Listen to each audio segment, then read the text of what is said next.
comments. I just wanted to thank everyone for coming here and for marching with us today. And so now I'd like to introduce Reverend Wyatt from Trinity Church.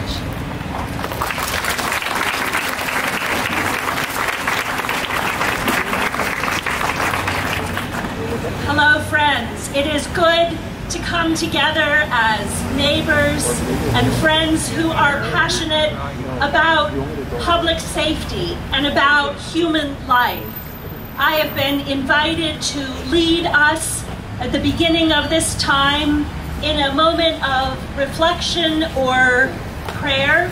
And I know that we are coming together today from many different faith traditions or spiritual pathways, or perhaps none. And so I want to invite you to be still for a moment, in a moment of silence, or if it is your practice, to join in a moment of prayer. Creator of life and body and mind and breath and spirit, we gather today to seek your power of inspiration and transformation and hope. We, your children, are deeply troubled by the violence that surrounds us. We are furious at the indiscriminate loss of life every day in this nation, and we are afraid for our children's lives. Give us courage to change violence into safety and hope.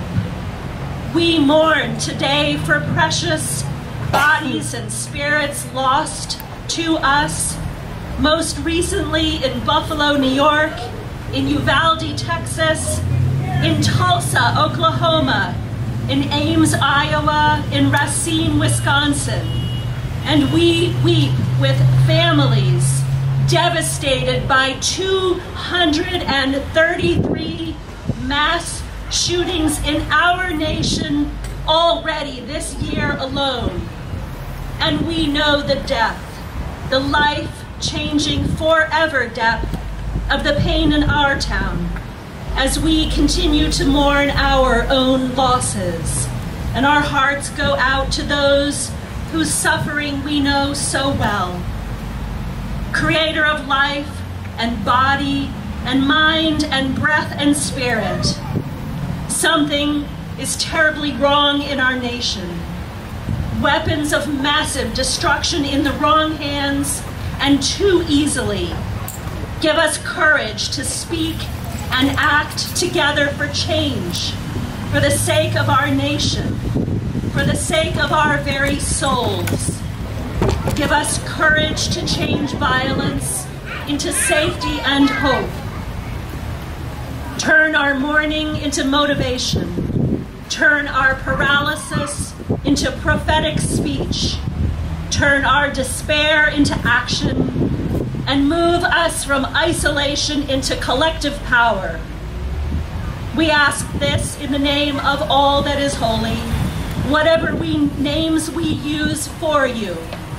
Teach us to cherish the sanctity of life, that we may delight in streets and schools and homes and sanctuaries that are once again safe. Amen. Amen.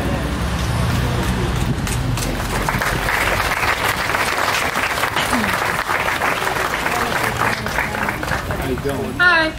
So as I said before, I'm Maggie. And aside from running the Junior Newtown Action Alliance, I'm a senior at Newtown High School. And I've lived most of my life as a survivor of gun violence, of the Sandy Hook Elementary School shooting in 2012. I don't need to tell you all about that day or its effects because most of you know. This is our community. Those kids were our family members, they were our children, they were our friends. That was here. This is Newtown. I didn't understand that at the time, the weight of everything, how it all changed. I was 8 years old, sitting in a classroom on a Friday when the lights shut off and I was told to hide, and I didn't know why. When I heard loud bangs of gunfire and went running out of my school pushed by a teacher behind me, and I didn't know why. When I stayed with my neighbors all day and learned my friend was never coming home. He was gone, and I didn't know why. They're all gone now, and no one can tell me why. Since then, my life has been defined as before the Sandy Hook shooting and after the Sandy Hook shooting. So I'll admit, before the shooting, I was a bit of a bed hog. Legs and arms spread wide, I took up the whole space of my twin-size bed. I liked sleeping in the dark on days like this when it's hot and sticky and the pitch black makes the air seem cooler. It's then that I'd often sleep without a blanket or sheets so that it wouldn't get too warm. After the shooting, I always stay curled up in the corner of my bed with a pillow behind my back. I'm not taking any chances that someone can shoot me where I can't see them. I always sleep with a blanket or sheet on top of me now, no matter the weather, because any part exposed is anywhere I could be shot.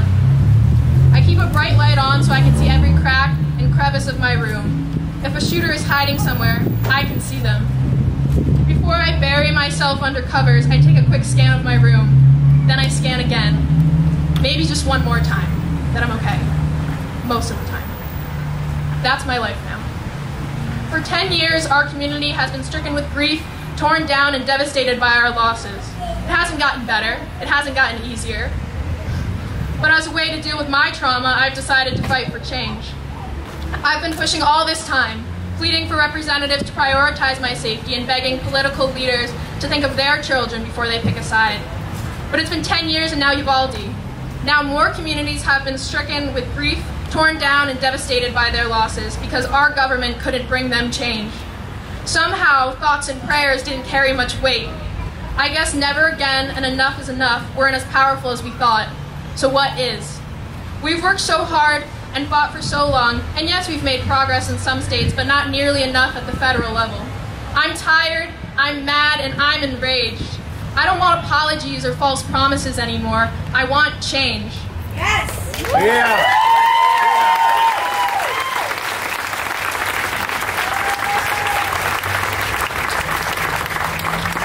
I'm asking you all now, please don't let your passion for change die down with the news. Don't stop fighting just because they're not watching. We'll all still be listening. All the families of victims, all the survivors, all the communities can't just turn away when the reporters do. This is our life. It's the before and the after. And if we're stuck in the after, we should make sure no one else is. I don't want a shooting to define anyone else's life. We need more help. We need your support. Don't wait for this reality to become your life. Please stay, please fight, and please work for change. Thank you. Yeah!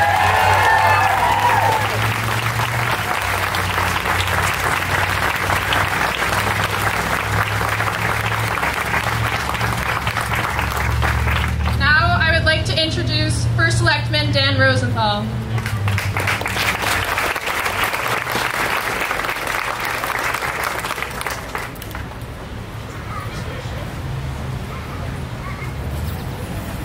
Thank you, Maggie.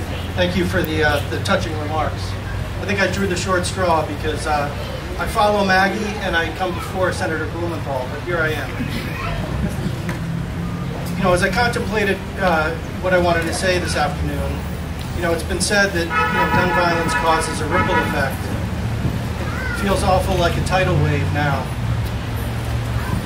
And they say insanity is doing the same thing over and over again, expecting a different result. If where we are now isn't the definition of insanity, I don't know what is.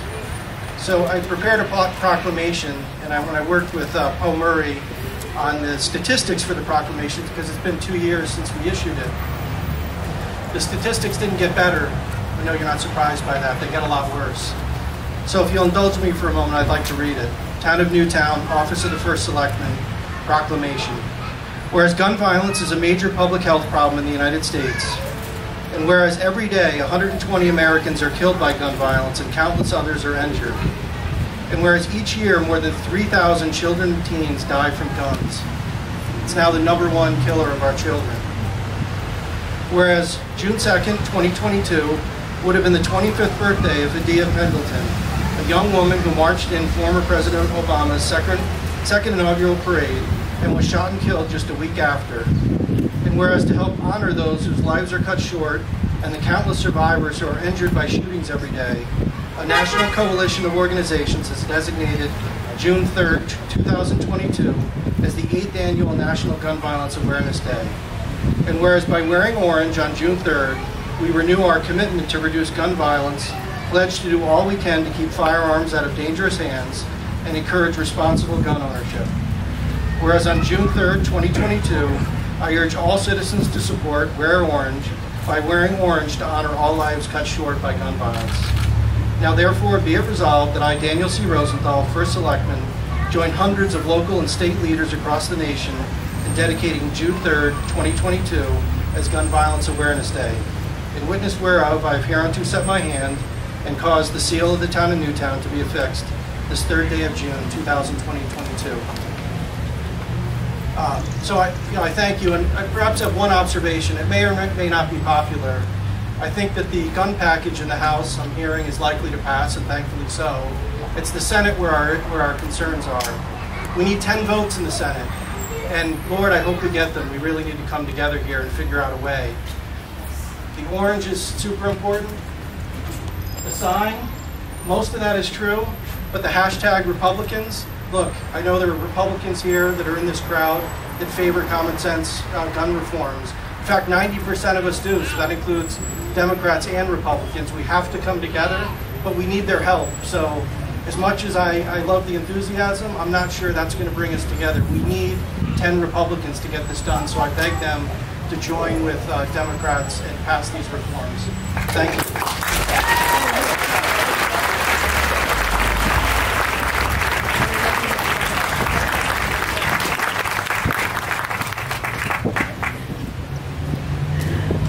Hello, my name is David Stein, and I'm the Vice Chair of the Newtown Action Alliance. Louder! Oh, hold on. All right, pull it out. Pull it out? There you go. All right. My name is David Stein, and I'm Vice Chair of the Newtown Action Alliance. Before I get started, I just wanted to recognize the great work of the Junior Newtown Action Alliance. Woo! You did an awesome job putting this together.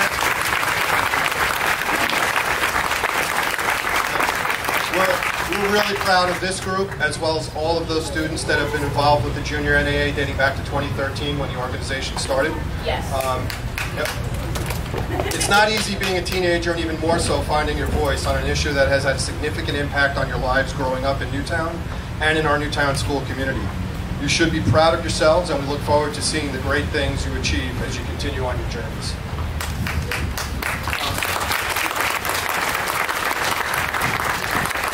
So, in January of 2013, just a few short weeks after the horrific shooting here in Newtown, a young high school girl was shot and killed at a local park in Chicago. This was just a week after she marched with our high school band in the Washington, D.C. Parade to celebrate the inauguration of President Obama. Our friends decided that on her birthday, June 2nd, they would honor her by wearing orange, the color that hunters wore for safety. This girl is Hydea Pendleton, and this action by her friends to honor her has turned into an annual nationwide Wear Orange event to bring awareness and action on gun violence. When I met her parents later in 2013, when we were both in Washington to meet with members of Congress, we were sitting around one night and just talking about our kids and life, and we laughed and cried together. They loved Hydea with all their hearts, just like I loved my girls with all my hearts, and I have to think the same is true for parents all around our country. And parents everywhere want to know that their children are going to be safe. Hydea, the kids at Sandy Hook Elementary, the kids in Uvalde, grocery store shoppers in Buffalo, and many others were not unlucky. They were not in the wrong place at the wrong time. They were exactly where they were supposed to be, doing exactly what they should have been doing. The #1 cause of death for children in America is gun violence. Let me say that again. The #1 cause of death for children in America is guns. How could this be true? Unfortunately, it is. It's a fact. Here are a few other facts. The only common thread in every incident of gun violence is a gun. It's not mental illness, it's not a domestic dispute, it's not anything other than a gun. And another fact, guns do not make us safer. The exact opposite is true. Having a firearm in the home, even when it's properly stored, doubles your risk of becoming a victim of homicide and triples the risk of suicide. When people are considering purchasing a firearm for protection, they really need to be aware of this reality and not the myth that guns keep us safer. All public policy needs to be based on facts and the best data and information available, not fear-mongering, special interest money, or debunked talking points. And everything we know clearly shows that guns do not make us safer. Yet unfortunately, Republican political leaders, not Republicans, in Washington, D.C. and many state capitals around the country are endangering all of us by making gun policy decisions to loosen gun laws and making it worse, not better. This is a public health crisis, and we need to do something about it. The Republican Party is essentially complicit in these deaths of Americans and of our children by refusing to do anything about gun violence. I understand this is a harsh indictment, but unfortunately, this is where we currently find ourselves. However, we all together have the power to change this, and power is what this is all about. Who holds power, who grants power, and who has sway over it. Until ordinary people exercise their power to vote out the politicians that are obstructing sensible solutions, this will continue. Politicians need to fear the voters more than they fear the gun lobby. I believe that most Americans are good, decent people who love their kids and want to do what is best for their families. Yet millions of people continue to vote against their own self-interests. The time has come for all decent Republicans, Democrats, and independents to stop looking at a party affiliation and actually vote on real issues like gun violence prevention. Voting for people who are going to make a difference and are going to work to stop gun violence, as opposed to those who fearmonger, lie, and take gun industry money. People need to vote. They need to make sure that all of their family members and friends and colleagues are registered and are going to vote on this issue. They need to take their anger and sadness and harness that and turn it into action. And for those of you who are not yet old enough to vote, you can still make sure that you get registered when you are. And you can also talk to your parents, other family members, and engage them on this important issue and make sure that they vote to protect you, your schools, and your communities. For 10 years, many of us have been fighting to end gun violence, ever since that horrific day in 2012. And for many others, they have been fighting longer than that. Let's continue on with this fight so that we can prevent other families, other communities from suffering the loss and trauma that far too many Americans have already endured. Guns are the leading cause of death for children in America. Are we going to accept this, or are we going to do something about it? Enough is enough.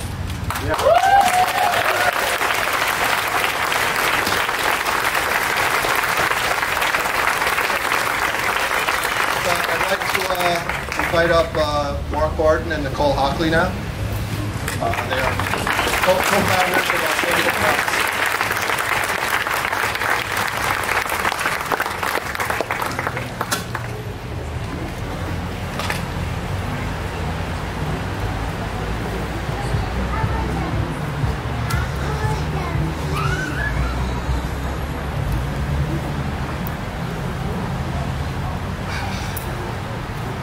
I've been down here. I didn't see this amazing sea of all of you. Hey, Leo. Henry Brown. I could probably name everybody here, and that's why this is so overwhelming. We've been so wrapped up in supporting other communities who are dealing with unimaginable grief. It's not unimaginable to anyone in this gathering, unfortunately. But I'll tell you what, the power that I feel here right now is because it's my community, my home, and this love and support that I have felt all along is right here and manifesting itself. Thank you.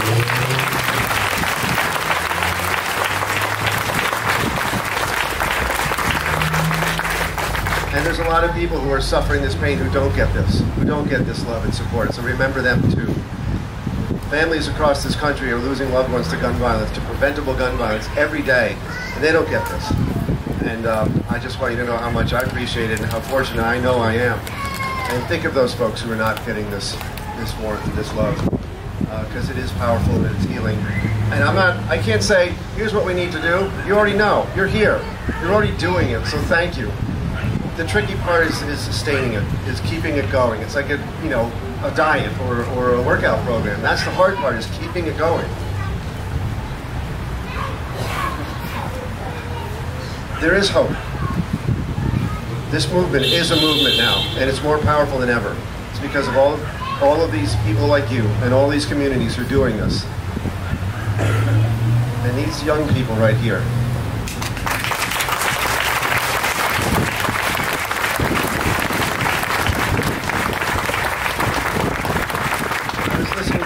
my friend and my neighbor, Maggie Lamarca, speak. And I just said to Nicole, I said, she just said everything. She said it all. Everything Maggie just said, we should take to our hearts and keep it with us. And just follow those words, because that's where it is, that's where it lives, and that's where we should draw from, that strength. And thank you for being a model, and thank you all for being a model to all of the students across the country. You are the voice. I know it's cliche, but they are. We'll support you to the best of our ability. But there is hope, and we're seeing it on all the levels. Despite the horror that we're seeing unfold in our communities across the country, there is hope. What we're seeing with our organization, there's hope. What we're seeing in Washington, believe it or not, there's hope. Why don't you talk about that? Tell them a little bit about, there is reason for hope. And I'll just say thank you from the bottom of my heart. Thank you. Nicole, my friend. It's my pain in the butt. I'm going to be super brief because I don't think you want to hear from more adults. I would love it, actually, if none of us were talking today and all we were hearing from was the kids. Because they are the ones that have been living with school shootings, especially since Sandy Hook, for over 10 years. They're the ones practicing the active shooter drills and the lockdowns. And we're just the parents that hope they come home every day. There is hope, as Mark said. And at the same time, I'm just immensely disturbed that since Sandy Hook, there's been over 900 other school shootings. That's about 35,000 kids that have been wounded or killed, and that's completely unacceptable. And it's also a shame that it takes a school shooting for Congress to listen and take action. It's a shame that today we're here honoring Gun Violence Awareness Day when every day is Gun Violence Day across America. I very much believe in bipartisan solutions, and I believe this time it will happen. I very much believe in preventing violence before someone picks up a weapon, which is what we focus on. I very much believe that this generation of kids that's here, including my surviving son Jake, they're going to be voting. So it's not just the tipping point for gun violence, it's the tipping point for them, that they can use their voice, their vote, in a very constructive and formative way for our future safety for everyone.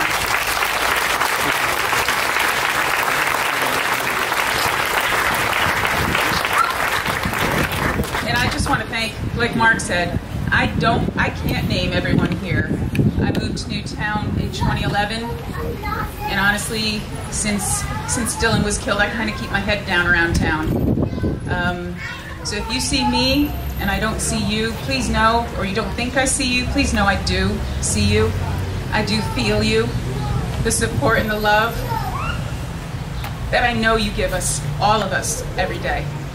And I thank you from my heart, from every molecule of my soul. So thank you very much.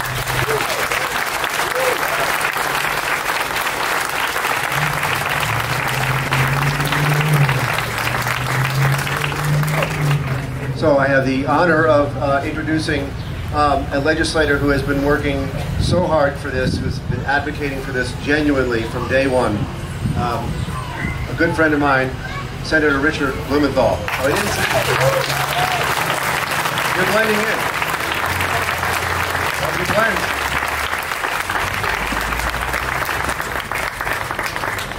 Thank you so much, Mark. This is the best blending in, the best camouflage I know of. I'm so honored to be back with you. I was with you just a week ago in an absolutely powerful and moving vigil. And Mark, that inspired me to continue working over this past week. So I'm back again to be re-inspired, reinvigorated, and looking at this crowd. I've never seen orange look so beautiful. And I have never seen a picture more powerful. You know the old saying, a picture's worth 1,000 words.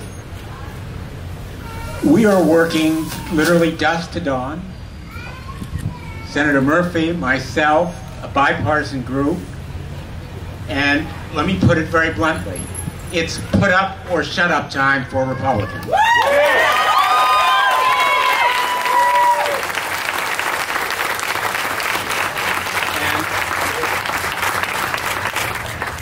I am hopeful, but I'm very clear-eyed because I've been through this movie before. And I'm hoping it will end in a different way. But if it doesn't, and my Republican colleagues fail to do their job, then they ought to be looking for other jobs.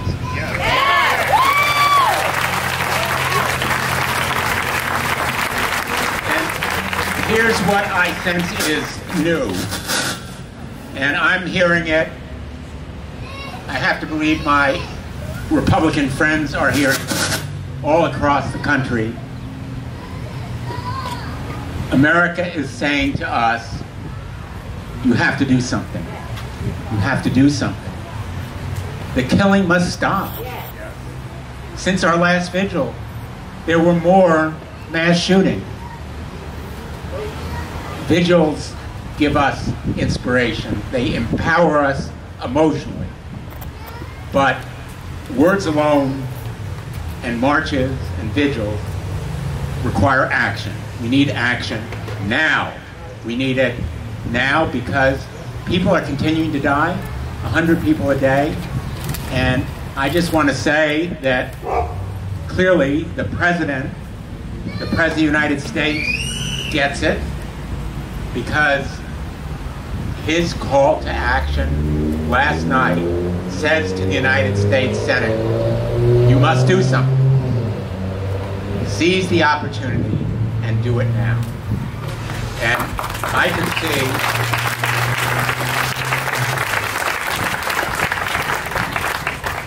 can see from your excitement that you're going to continue to push, to advocate, to demand, beyond just requesting, demand that the United States Senate meet its obligation, seize this moment, do its job, because we need action now. And it isn't that I don't want to be with you all. I love being with you. But I'm hoping that this kind of vigil will move Congress. And even if we can't get all the way there, even if it's just saving some lives, I'm ready for action now. So thank you all for being here. We are going to continue working over the weekend into next week. Dusk to dawn. I was a little bit late getting here because I was talking to several of my colleagues about the red flag law, about extending background checks. We also need safe storage. Connecticut has shown these measures do save lives. There's evidence, they're fact. And I'm asking my colleagues to not only heed the call from America, but see what actually can save lives and do it. And thank you for being there for all of us. It means the world. Thank you.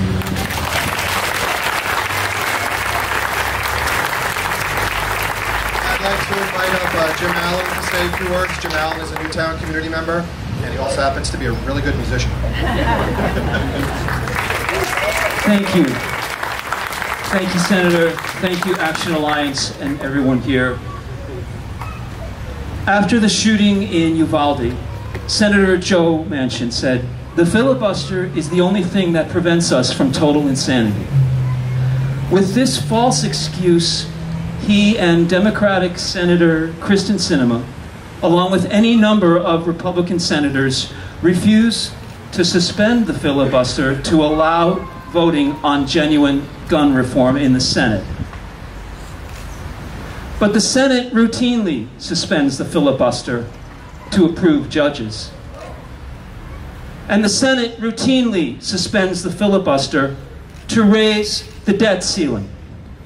How in God's name is the continued slaughter of America's children, not of sufficient importance to justify suspending this archaic rule. Now that is insanity.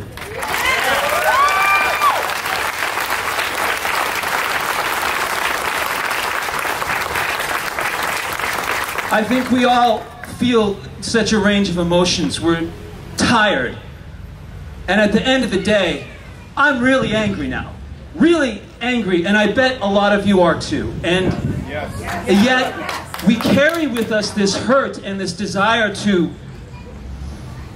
grow love in our communities and in our nation and to have a meeting of minds. And I so appreciate what our senators are doing, and Senator Chris Murphy, who's not here, what he's doing to try to work against this insane idea that you need 60 of them to agree on anything, because they never do. This is a pathetic failure of the United States Senate to have gone this long without action. It's unacceptable. Let's support all Senate candidates who are willing to do the right thing and kill the filibuster. Thank you.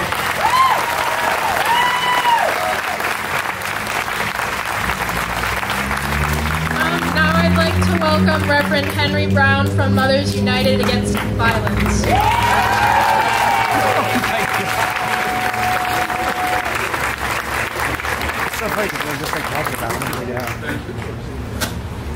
Good afternoon. Hello. First of all, I want to thank Senator Blumenthal for the effort you and Chris Murphy are doing down in Washington, D.C. I just wish we had more like you standing in the gap. But I'm coming from the perspective of Black urban America. It's devastating when you see so many people being killed every day in this country, but yet and still we cry, we're brokenhearted, and nothing changed. But I'm an angry Black man, and I'm gonna tell you why I'm angry. I'm angry every day because every day I wake up now, I'm seeing somebody else suffering. I'm seeing another family devastated. I'm seeing children murdered. I'm seeing elderly people murdered. I'm seeing Black people murdered. I'm seeing brown people, white people, people all across America being murdered every day by illegal guns. Guns that don't belong in people's hands, but yet and still it continues. My thing is this: after Newtown, I was like ecstatic that change is going to come because now people know how dangerous guns are. But nothing changed. And now here we are again talking about Uvalde with 19 other kids killed and 2 other educators killed and nothing to change. I said the other day that we should have done something immediately. We shouldn't have to rally across America now to end gun violence. Something should have happened in the Senate the day after Uvalde. They should have joined Senator Murphy, Senator Blumenthal, and said, we got to make changes. But here's the key to this. You know who had the power? We the people. We the people. We have the power. And this ain't about a Black and white issue anymore. This is about a human issue. This is about mankind. This is about all our children dying every day. All our grown people dying every day. All our babies dying all day.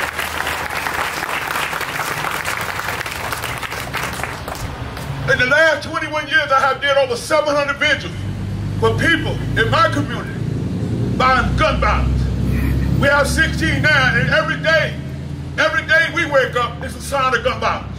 Every day. We don't know when or where, but we do know that somebody's son or daughter is going to fall in the streets. How do we stop this? We got to change the laws. They got to be changed. Assault weapons don't belong in the hands of individuals that murder people. Ghost guns don't belong in the hands of people that murder people.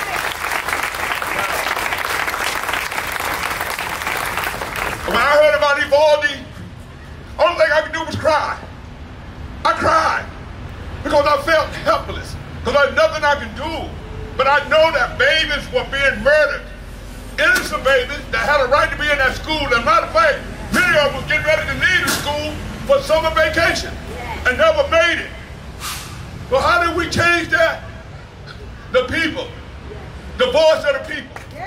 With the voice of the people. If the Republicans can't do the job, you got to vote them out. You got to vote them out.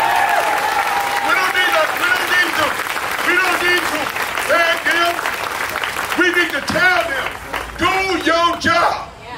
Do your job. Can you join me? Do your job. Do your job. Do your job. And that's all we want. We want to save our kids. We want to make sure our kids go to school every day safe. We want our elderly people to walk the street every day feeling safe. But how can we say that now? When the guns are in the wrong hands of individuals that don't have any respect for another human being life. Because if you did, we won't be talking about mass murder across America. 233, that's a lot of people that lost their life in this country already. So to you, Newtown, thank you for leading the fight, but I want you to know that we're in the fight with you, and we're going to take us all the way, and we're going to be victorious because we know there's hope. Thank you.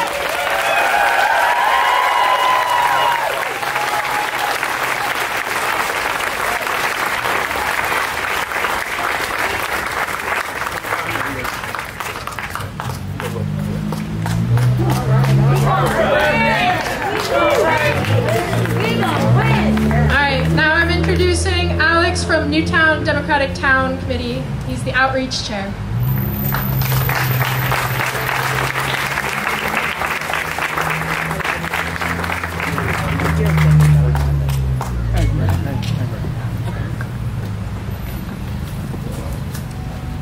Hello everyone, my name is Alex Villamil and I'm the Outreach Chair of the Newtown Democratic Committee.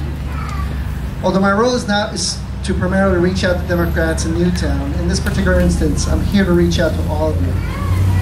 Whether you are Democrats, Republicans, Independents, or unaffiliated, gun violence ought to be a universal concern because bullets do not distinguish between party, race, gender, and unfortunately age. I hope the Republicans in the Senate remember that. What we need to do, change comes from us. And somebody just said it. We the people. That's right. We the voters. Yes. We need to commit ourselves to making a change. Yes. To unite, inform ourselves, and stay engaged in this till the very end. We need to get and stay. We need to get involved, volunteering to do the groundwork along with these groups that are here. Calling, writing, lobbying our local, state, and national legislators keeps the issue front and center.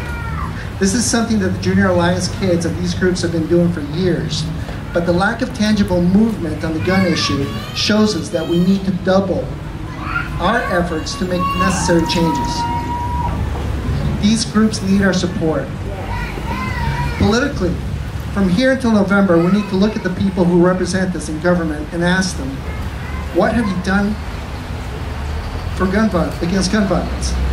We also need to see if their voting record is representative of how we feel about taking action against gun violence.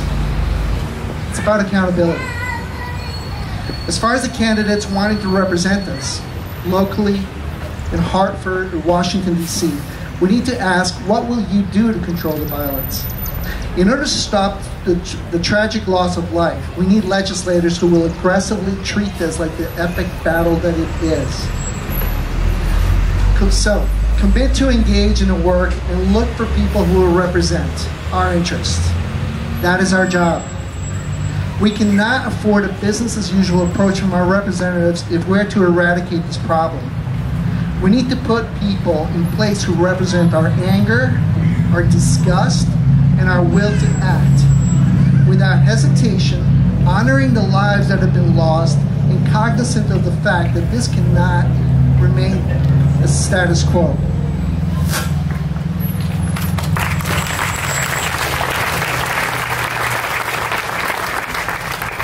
So in a nutshell, make the commitment.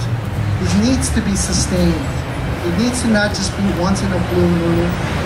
We come in, we come together. It needs to keep going. It's grown tremendously in the past, since I've seen this. Somebody said it is a beautiful sight to see all this orange. Register to vote if you haven't registered. The vote is crucial to change. This November, next November, the next few years are going to be crucial as to who's going to lead our nation and whether we get our interest represented or not. And this needs to end. We are the most violent nation in the world, and I still don't understand how that could possibly be. In a democracy, we should know better. So get involved. Volunteer for one of the groups here. Like I said, they need your help. They need your backup.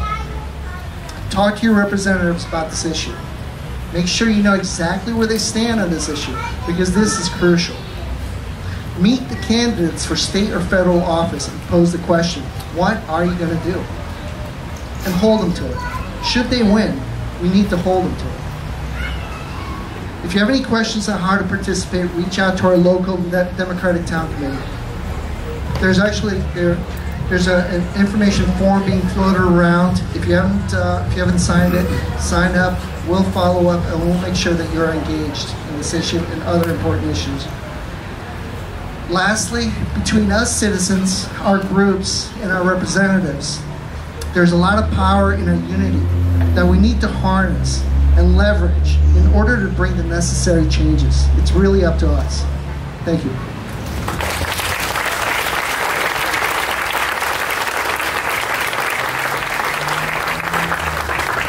I'm pleased to welcome Jeremy Stein and Jonathan Perlow from Connecticut Against Gun Violence.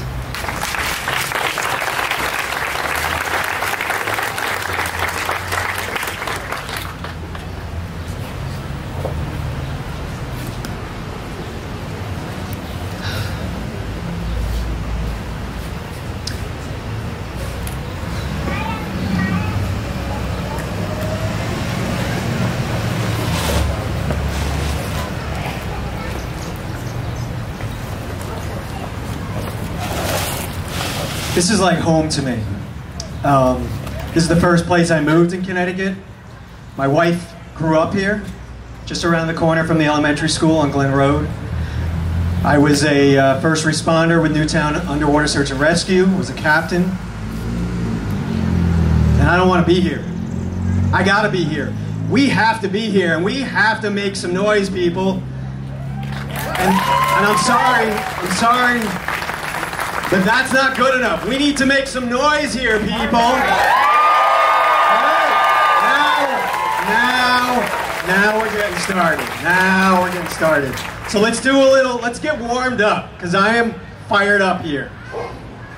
No more silence and gun violence. Are you ready? Call and response. No more silence! And gun violence! Nope, not gonna do it. You think Congress is gonna listen to that? Let's try that one more time. No more silence! And gun violence! All right, now we're getting started. So, this is not the time to be silent. When will it be enough? How many people do we have to have up here who have lost children? How many people have to die before this country wakes up? What is the number of children that need to be sacrificed? Yes, sacrificed before we stop being afraid of the gun lobby. Let's put an end to this fatal attraction that we have in this country with guns. Who's with me? Yeah! Columbine wasn't enough. Aurora wasn't enough. This town wasn't enough. Not Parkland, not Las Vegas, not Uvalde, not Tulsa, and not the daily killings that happen in our streets in New Haven, in Hartford, in Bridgeport. The list goes on and on. And I want to thank Reverend Henry Brown for always coming out to Newtown to speak the truth, and Ms. Beckman as well. I want to tell you about some conversations. This has been a horrific couple of weeks. I want to tell you about some conversations that I've had with some people, because this will shed some light on what's really going on and how people are hurting. I talked to Sean Reeves, who works for us. I asked Sean, can you please attend a vigil for a 15-year-old that was shot while riding his bicycle in New Haven last week? And Sean said, I really can't, because emotionally I'm done. Every time I'm at a vigil, it reminds me of my own 20-year-old son who was murdered. And I just can't go to one more vigil. I spoke to Poe Murray. And I said, do you enjoy the work that you do here? And she said, enjoy? I don't do this because I like this job. I do it because I have to do this job. I talked to Mark Barden last week or this week. I can't even keep track because we're at so many press conferences and vigils together. And I said, Mark, you know, we just have to sit down and like get a beer or jam on a guitar someday. Like just really do something friendly. And Mark said to me, he said, that would be great, but first we have to figure out how we can stop the killing and murdering of our children first. And then we can figure out how to do something else. And we hear about this all the time. People are feeling helpless. I know you're feeling helpless and angry and scared. And yes, scared. How many people have looked behind them at one point during this press conference, this rally, worried that maybe there's somebody that's coming with a gun? How many people? That is wrong. We can't live in a country like this. And we have this feeling of being powerless. But I am here to tell you, we are not powerless. We have done amazing things together in this town, especially after Sandy Hook. We organized, we got together. We used that grief. We used the sorrow, the anger, and we made it into resolve. And we made that resolve into action. And what did we do together? We banned assault weapons. We banned high-capacity magazines, permit to purchase, background checks, ending ghost guns, and now for the first time ever, we are funding community-level gun violence programs in our cities to end gun violence in our cities. Let's hold up that banner back there. Invest to save lives.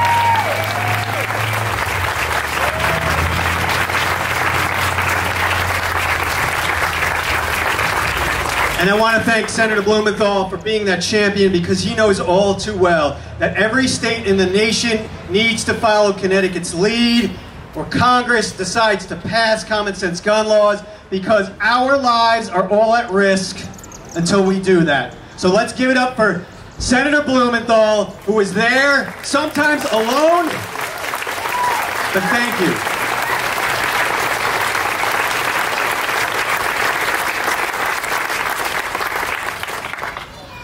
So look, folks,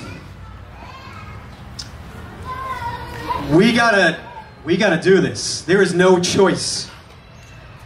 And I'm telling you, we have to organize, we have to vote, and this is going to be a marathon. It can't end here. When you leave here today, sign up with one of the groups that's here. It could be Connecticut Against Gun Violence, it could be Newtown Action Alliance, it could be the Junior Newtown Action Alliance. Let's hear it up for the juniors. Sandy Hook Promise, Mothers United Against Violence, Moms to Man Action, Swords to Plowshares, Jen Lawler's here, who paid the ultimate price herself. I want to thank Jen for being here. I know it's tough. But get involved and don't stop until we get the job done. Because we got to do this until November, folks. November. Because if they don't do their job and pass laws, and Poe Murray's not even here because she's in D.C. kicking A. Oh, Texas, sorry. She's somewhere. We can't keep track of Poe Murray. National treasure. But we got to keep going because this is going to be a long battle. So prepare yourselves for battle, folks. And you are warriors. Prepare yourselves. And make a promise right now. Make a promise. Everybody hold up their hand. Okay? Promise yourselves. That feeling of pain and frustration and anger you feel right now, that desire to get involved, it's going to wane. It will. It will. The media will stop paying attention. Social media will stop paying attention. Make a commitment now. I will not stop. I will not stop. Until we end gun violence. Until we end gun violence. Because we have to commit to ending this problem now. We can do this together. All our lives depend on it. And I'm going to repeat 3 times with your help. Not one more, not one more, not one more. As loud as you can, because DC needs to hear this. Who's with me? Everybody ready? I'm not going to do this again. Don't make me come back. I see you. Don't make me come back. All right, are you ready? On the count of 3, we're going to do it together. 1, 2, 3. Not one more! Not one more! Not one more! Thank you very much. Jonathan Perlow. Thank you. So now I have a little work for you guys to do. So a lot of people have been coming up and saying, what can we do now? And we've been thinking about this, and we want to have thoughtful action, but we definitely need to honor the lives lost with action. A lot of people have talked about the importance of voting and voting for elected officials, for candidates for office that will support strong gun regulations, both at the state level and national level. We are blessed in Connecticut with a congressional delegation that is better than any other state in the nation, right?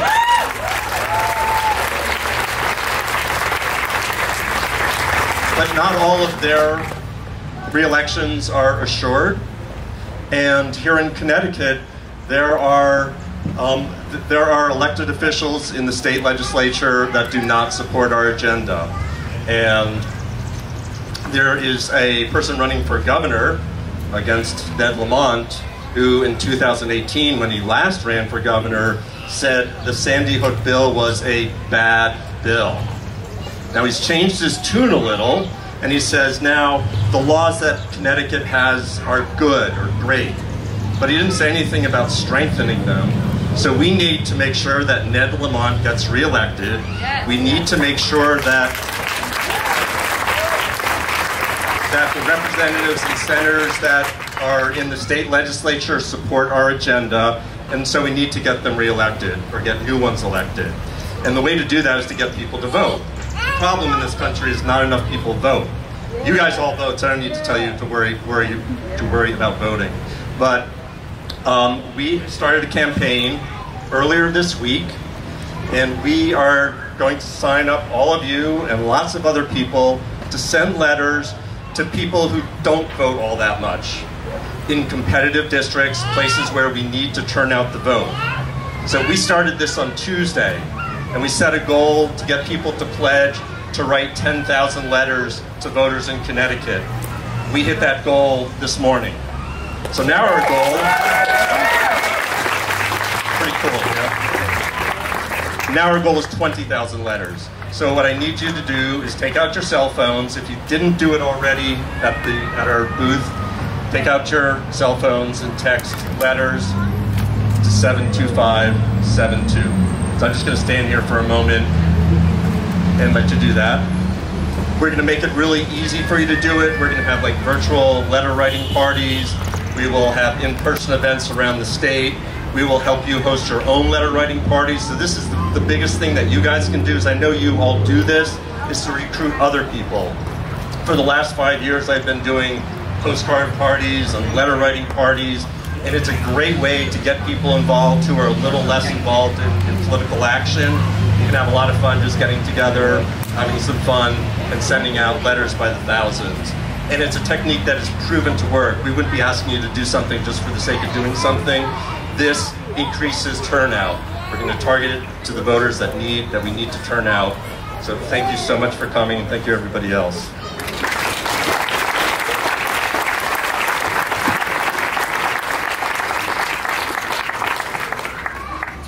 I'm pleased to introduce Leonard Jihad from Connecticut Violence Intervention.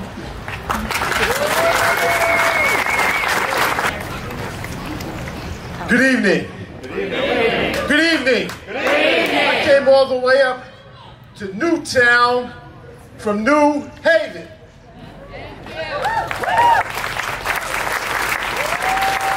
I got lost on the way, and they said, just follow the noise. I don't hear no noise.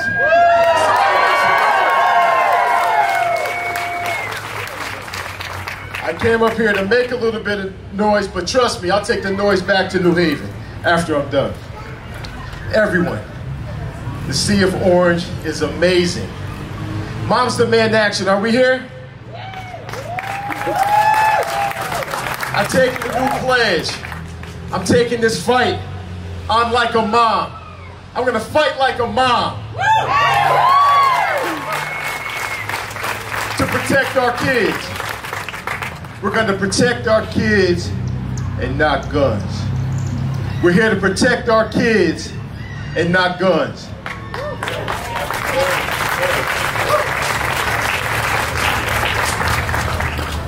Every day it's a fight in New Haven. Every night that we hear gunshots. Every gunshot that has a narrative of a child that can't go back to sleep. Of a person who's affected by gun violence. A person who's murdered by gun violence. And it causes trauma. Trauma. We all know about trauma. And we all know what's worse than trauma. What's worse than trauma? Not treating it. Untreated trauma. And that's what we're affected by right now. And this can't be the new normal. We're dealing with too many new normals in America right now. So we're bringing the fight from Newtown. Everybody say Newtown. Newtown. Taking the fight to New Haven. New Haven. To New England. New England. For a new fight. Because we're going to protect our kids. We're going to protect our communities. And we're going to protect America as a whole. Thank you for the invitation from New Haven. Now, I'm used to just hearing a little bit more noise, so y'all got to give this to me before I take this back to New Haven. When I say, is this the best we got? I want you to say, absolutely not.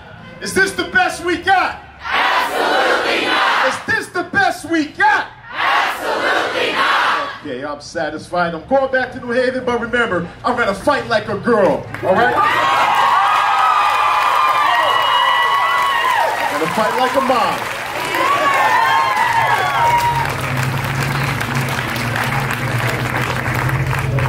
I'm very proud of our Junior Newtown Action Alliance Club this year, all the work we've done and all the work we've done over the years. And I'm even prouder to introduce our leaders for next year. We have Jackie, Nicole, Leah, and Liv, so please give them a round of applause.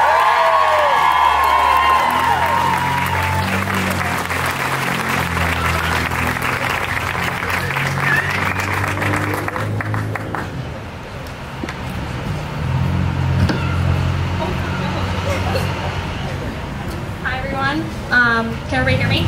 Yep. My name is Jackie Hegarty, and I was 7 years old at the time of 12/14. Even though it will be the 10-year anniversary this coming December, I still struggle with the lasting effects of PTSD. When I sit in my classroom, I must be able to stare at the door or any entry point to look for potential danger. Every classroom I walk into has an escape plan engraved in my head, and I scope out any object that I can use to hide. The fact that I feel safer in a classroom, knowing that the teacher's desk has an alcove I can hide in, speaks volumes about how little progress we have made in limiting gun violence. Yeah. Let me feel safe in my classroom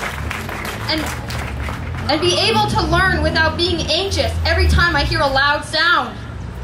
I don't want your sympathy or your kind thoughts. I want to feel safe. I'm sick of watching other kids have to live through painful events that I promised I would never let happen to anyone else. And my heart is broken that I can't keep my promise. You can learn to cope with trauma, but it will never go away. When I walked into school that day, I went in as a 7-year-old and I came out as a survivor. And weeks later, I would return to school holding the guilt that I walked out that day and they didn't. Thank you.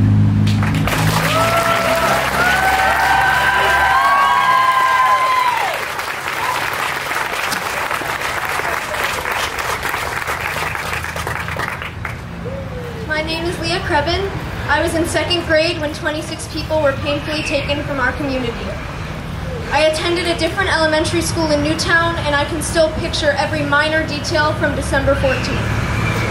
As I stand here today, it is important to me that you all know how much I wanted to share my story. But even after 10 years, it remains impossible to do so without breaking down. This is one of the many reasons why I have directed my pain into activism. But the work to be done requires all of us. I am standing in front of you, begging you to continue demanding action. Continue fighting and pushing for stronger laws which enforce safe storage and training for gun owners and everything that is necessary to reach a point where these tragedies are no longer normal.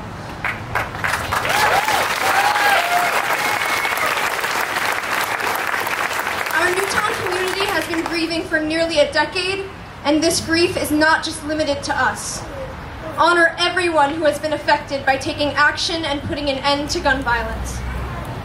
I hope that one day I will be able to stand up and tell everyone what I have been through.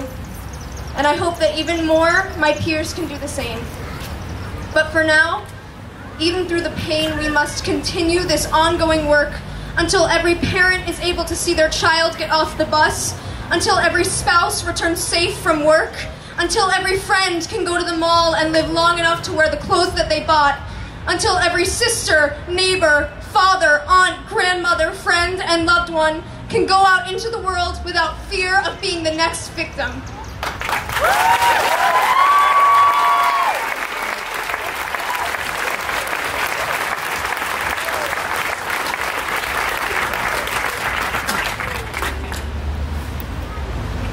My name is Nicole, and nearly 10 years ago, I survived the Sandy Hook tragedy.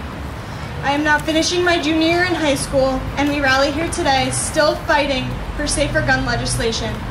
We still have to fight to feel safe in a classroom. We still have to fight to be comfortable sending our children to school. We still have to fight to not subconsciously look for the closest exit in every public setting. We still have to fight. It sickens me that what happened here could happen anywhere, as we have seen occur over and over again. There are no perfect words to those suffering a loss from gun violence in a time of such grief, although there is action that we can take. Every time there is a mass shooting or any shooting, America is faced with the same question: what are we going to do about it? The conversation is hard, and it seems to always be too soon after the latest tragedy. The indescribable pain, the guilt, the fear, the lasting pit in your stomach, the same posts over and over again, flooding social media, except each time, new victims. It never goes away. We don't have to live like this. We are choosing to live like this. We have accepted this normalization of gun violence in America for so long that it is now the leading cause of death for children. 311,000 have experienced gun violence in American schools. This isn't normal. There are no roundabout answers to this epidemic that some lawmakers are looking for, and there are no alternative solutions. We need common sense laws, safe storage, background checks, red flag laws, all possible steps toward improvement that we could have taken. Why haven't we? Let us not sit with our sadness and frustration and wallow, but instead use it as our motivation and everyday purpose to stop this recurring nightmare from happening over and over again and continue the hard work so many have started before us. Those from impoverished areas, those facing domestic gun violence, urban communities, those who have lost someone. It is all too common for so many. We need to just listen to one another. Columbine was not enough. Virginia Tech was not enough. Sandy Hook was not enough. Parkland was not enough. Will Uvalde be enough? The children, again. Will the 18 mass shootings in America since Uvalde finally be enough? More guns is never the answer. Arming teachers is not the answer. We need change, and we need it now before it's too late once again, because we all know we deserve so much better than this.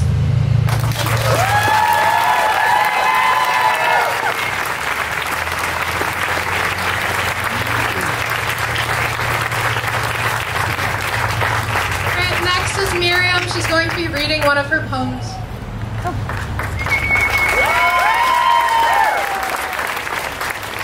My name is Miriam Aziz. I was a first grader when Sandy Hook happened, and this is my poem called Sir. In lieu of flowers, we trade lives for guns at the altar, unaware blinded by choice, weaponized by freedom. Sir, newborns are exposed to morality and mortality. Sir, we are just children. My body is a school photo frame with flowers and apologies and tears. My life is televised in static motion, anticipated with fear. I am not built of manuscripts and practiced articulation. My body is an open casket massacre. My broken body is the breaking news. They will ask, as they always have, Miss, don't give us politics. Miss, we need a more humane story. We need to give educators weaponry to educate, to punish, to educate. One door. We should build schools with one door, no escape. So we wait and wait and wait. But our caterpillars never turn into butterflies. We never get to become scholars. Our trauma never addressed, never get to fly too far from the nest or change the world or be the change. Never get to fly at all, never leaving their cocoon, shallow husks of what once was a body. Bodies. Miss, give us a human story, Don't get too political. Let's not get too political. Give us a story of a girl drenched in her non-blood sister's blood, playing dead on the floor, 9 years old. Dead on the floor, too political. Give us a human story of how parents witnessed their children dying, a human story. Are they human enough? Pepper sprayed and knocked down to the floor, a human story. Pause. What are we doing? Sir, I apologize that my life is political. I forgot my life had a built-in price, which is why it was so easy to sell at auctions and holiday sales discounts. I bid. Bills for your soul, a bidder has won. I sit in my school lobby, not knowing what lobby, what rule bended, what right taken will take my life next. We'll trade into quarters and dimes and Benjamins, millions of bills and 19 bodies. What are we doing? What are you doing? I apologize that my freedom to earn is less important than your freedom to hurt. I apologize that I am not old enough to feel safe where I learn. If I ever get to graduate, I'll give you a human story where I can say that I have escaped. Sir, I am as much of a human as you. Can you even say you knew? Or do you ignore our pleads, our deplores, our implores, our resolutions, our petitions, our begging on our knees with the lifeless bodies of our peers? Am I next? Maybe because I'm a child that your burden will not lessen. You refuse to listen. Sir, keep your gun. You solemnly swear that you are only up to good, so I know I'm safe, and your rights are safe. Keep your gun, but don't tell me to give you a human story while you sit and watch a human lunge for the freedom of another. No background checks on history of violence, no mental health checks, high-capacity magazines, no bleach will ever wipe the stains clean of those military weapons in the hands of an 18-year-old. Don't tell me you are the same, because you betrayed us in our name. Sir, don't pay parents an apology after they bury their dead. Don't tell me it was legal after you say it was incorrect. And don't tell me to not get too political. I have no choice. My life is political.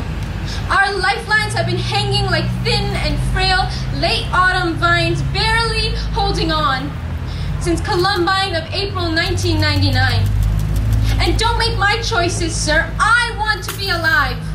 Don't storm off after you shred your crocodile tears, because I don't fear you or your broken promises. We'll do better next time. Lies. Sir, I'll tell you a human story. It is taking everything to keep going just to survive. Sir, I am not alarmed by lies. I'm alarmed for our lives. I'll tell you a human story, and it's going to be political. It will always be, sir. Thank you.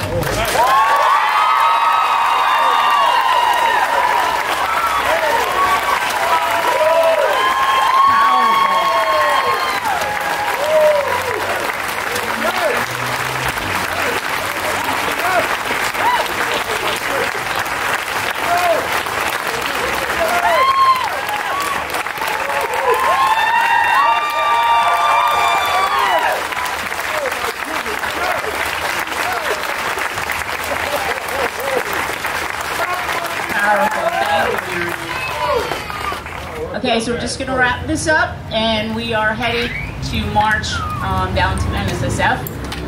There are bottles of water if anybody wants some near the tent, and there's also signs on this bench behind Jeremy if anybody wants any posters. We're going to stay on the sidewalk on this side and then cross over down by the light where the old police station used to be, and then head down on the other side of the road. We'll have a police escort to help us. But I just wanted to say, I'm Carol Wakeman. I'm a board member of Newtown Action Alliance, and I advise the Junior Newtown Action Alliance. I've been doing this for 9 years. I am so proud and honored to work with all of them. Good job. Good job. Let's give them a round of applause. They're supposed to be, you know, enjoying their high school years, and you know what they're doing?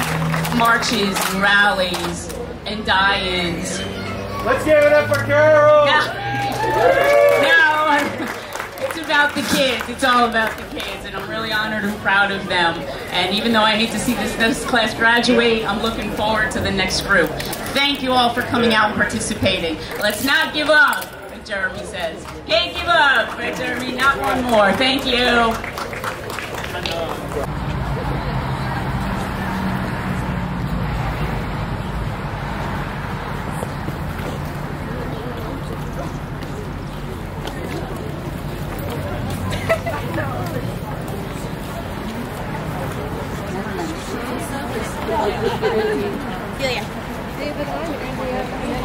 Yep.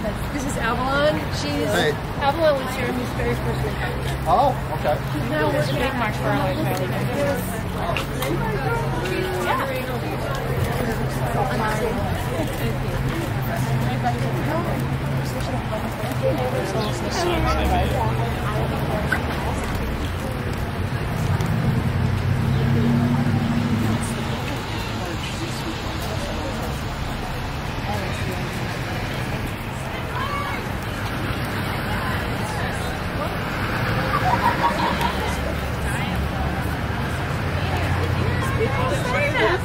It's just not the same. Yeah.